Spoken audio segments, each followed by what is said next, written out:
Y en diálogo internacional seguimos ahora por uno de los temas más terribles que lamentablemente hace ya mucho tiempo que venimos queriendo dejar de hablar de eso, pero es imposible, que es el genocidio en Gaza. Y bueno, estamos ya en contacto con Rafael Araya Masri. Él es presidente de la COPLAC, que es la Confederación Palestina Latinoamericana y del Caribe. Ya ha estado en varias ocasiones compartiendo su mirada con Diálogo Internacional. ¿Cómo estás, Rafael? ¿Qué tal? Hola, buenas tardes, un gusto saludarlos. ¿Cómo están ustedes? ¿Qué tal, Rafael? ¿Qué tal, Rafael? Muy Un gusto tenerte otra vez en nuestro programa. Bueno, es un privilegio y un placer siempre. Como comprenderás, queremos un poco haber una actualización de cómo está la cosa. Hemos visto, por ejemplo, de que toda la política del genocidio del Estado israelí está no solamente concentrada en Gaza, sino que están avanzando en Cisjordania, bombardeando Líbano. Contanos un poquito el panorama más actualizado, que sabemos que vos lo tenés muy finamente construido.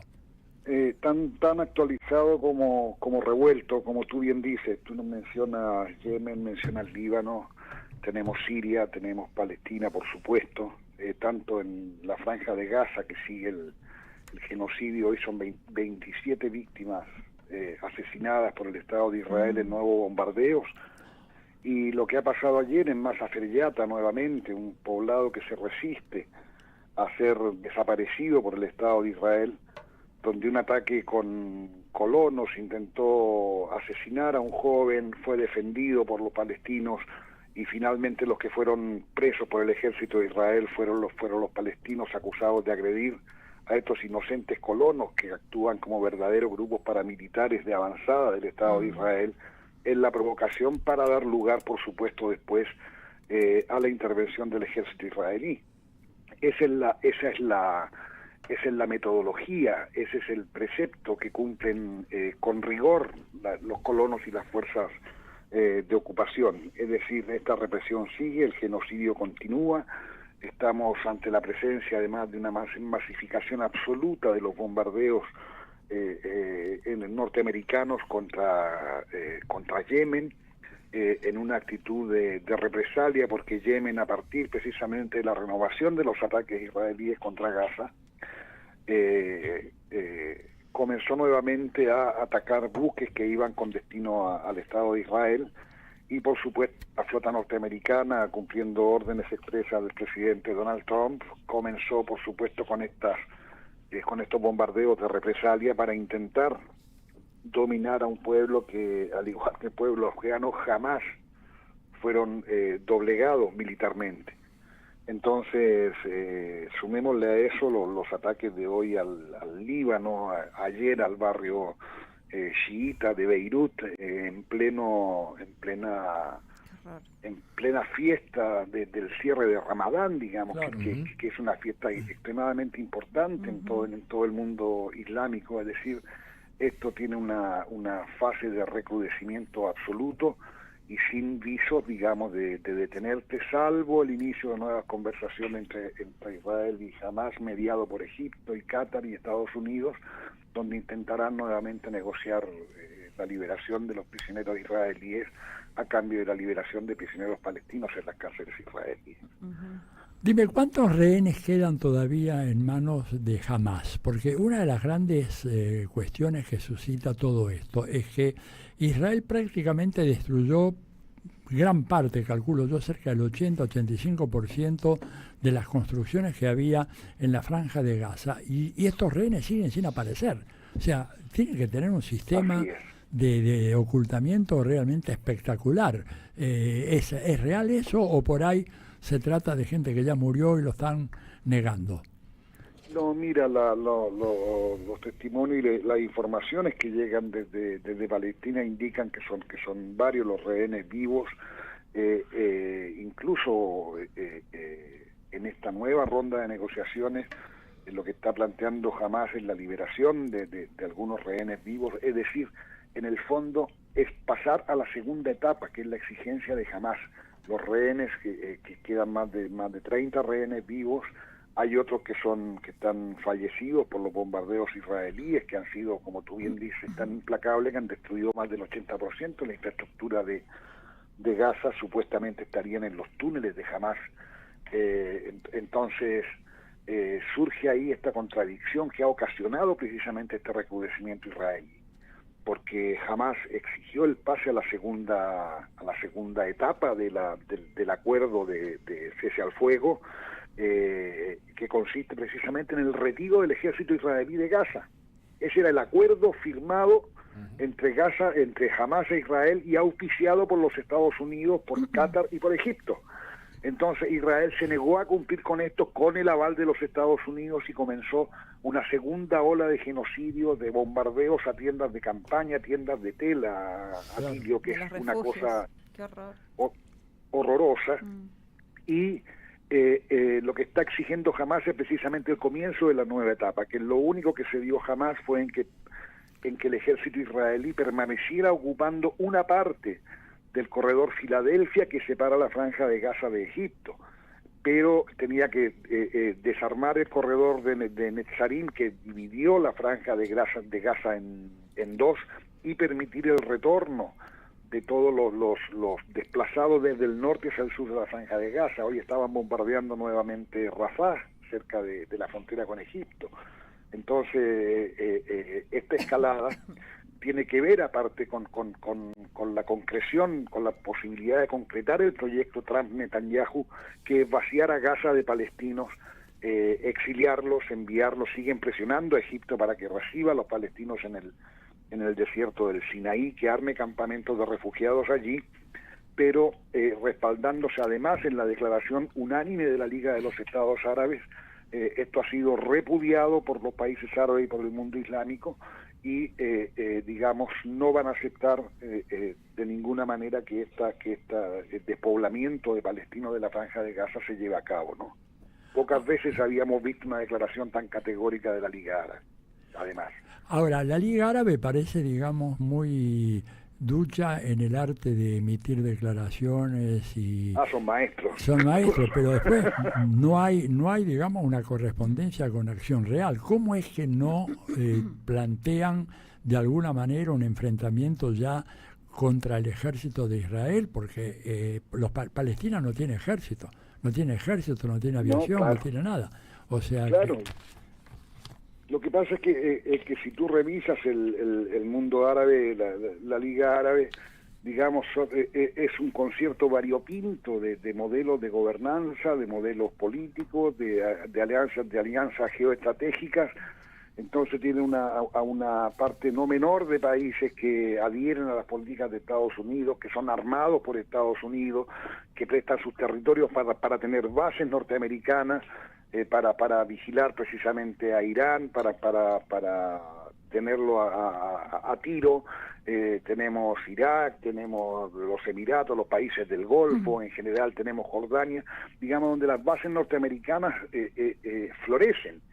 Entonces tienes otros modelos revolucionarios como es Argelia, por ejemplo, o un gobierno progresista o de izquierda como lo fue el gobierno del presidente Bashar al-Assad, reemplazado hoy por el cabecilla de un movimiento terrorista, a quien parece que la Unión Europea determina quién es el presidente solo por el largo de la barba.